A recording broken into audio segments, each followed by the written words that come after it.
right, hello. So the Holden Meralt Mining and Ranching Museum was a mineral processing site, and then it turned into a ranch in the 1940s. When it was a processing site, they would bring in the silver ore from the early 1880s and process it through the stamp mill there that is located. It is inside the museum currently, but it is not full capacity, as it would destroy the whole building if we used it at full power.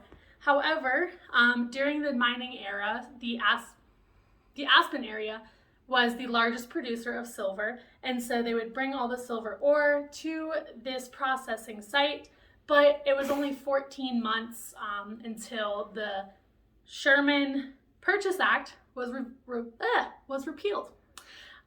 So when it was repealed, obviously everyone shut down their mines because silver was no longer valuable, and the Holden Meralt area kind of just dissipated, and everyone in the area came and took all of the material to build their own houses somewhere else. In the 1940s, it did turn into a ranching bought by Meralt for $1. So it was for sheep, cattle, and potatoes. Now it's a museum that we get to see. It's got a lot of steam-powered engines, although we use diesel fuel, as steam power would be too dangerous nowadays. So that's a little bit about the Holden Meralt, and it is a mining and ranching museum today.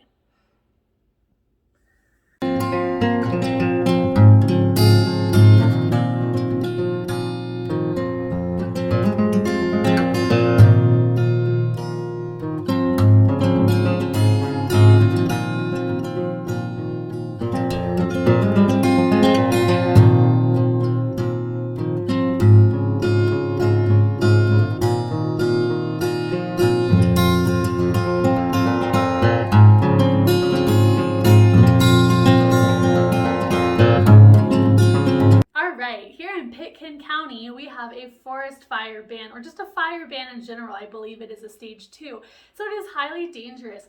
As you'll see in the next couple of videos, the mountain caught on fire, and we did get to watch a helicopter bring the water and put it out.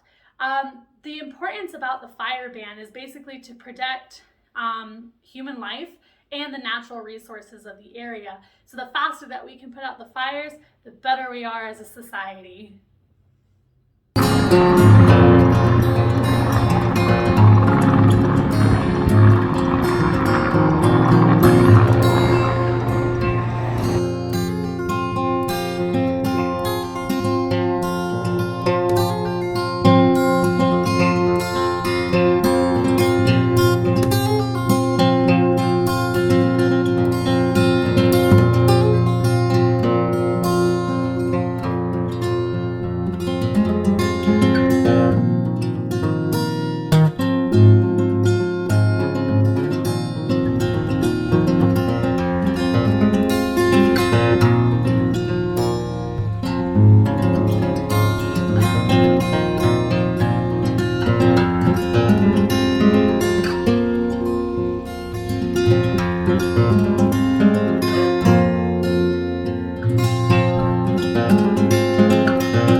Welcome to the ghost town of Independence. It's my first time here.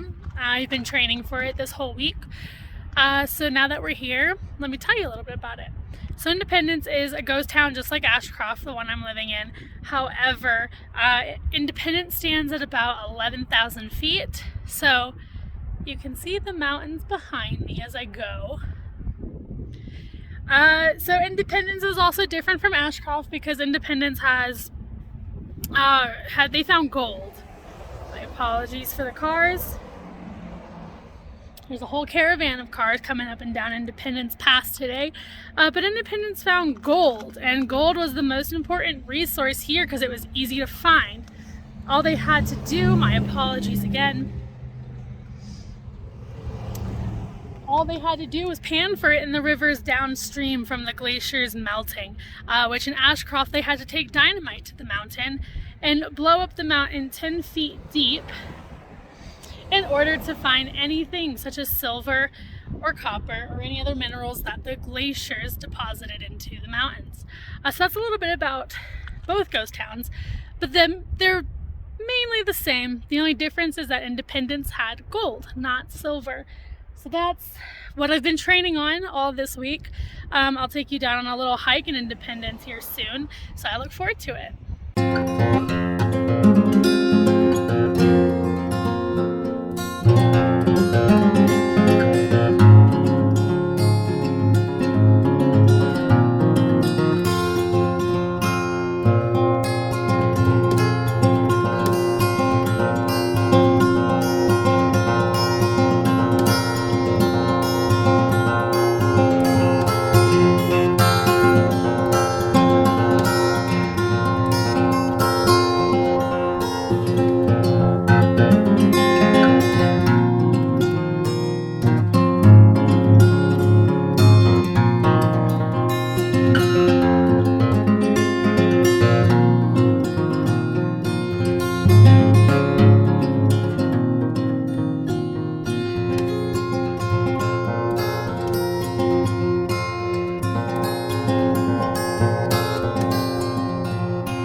We call this the Chicago House.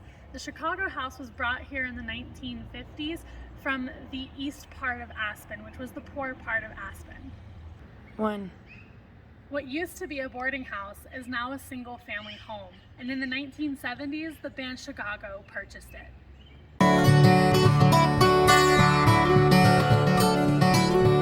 In the 1890s, the Schilling family lived in this house behind me. Today in Aspen, it is considered the most authentic Victorian house. The reason why this house is so authentic today is due to the remaining carriage stone the horse hitch and the mix-match patterns of the housing. 1. The Victorians loved their vegetation, so the overgrown lawn was usually taken care of by a goat.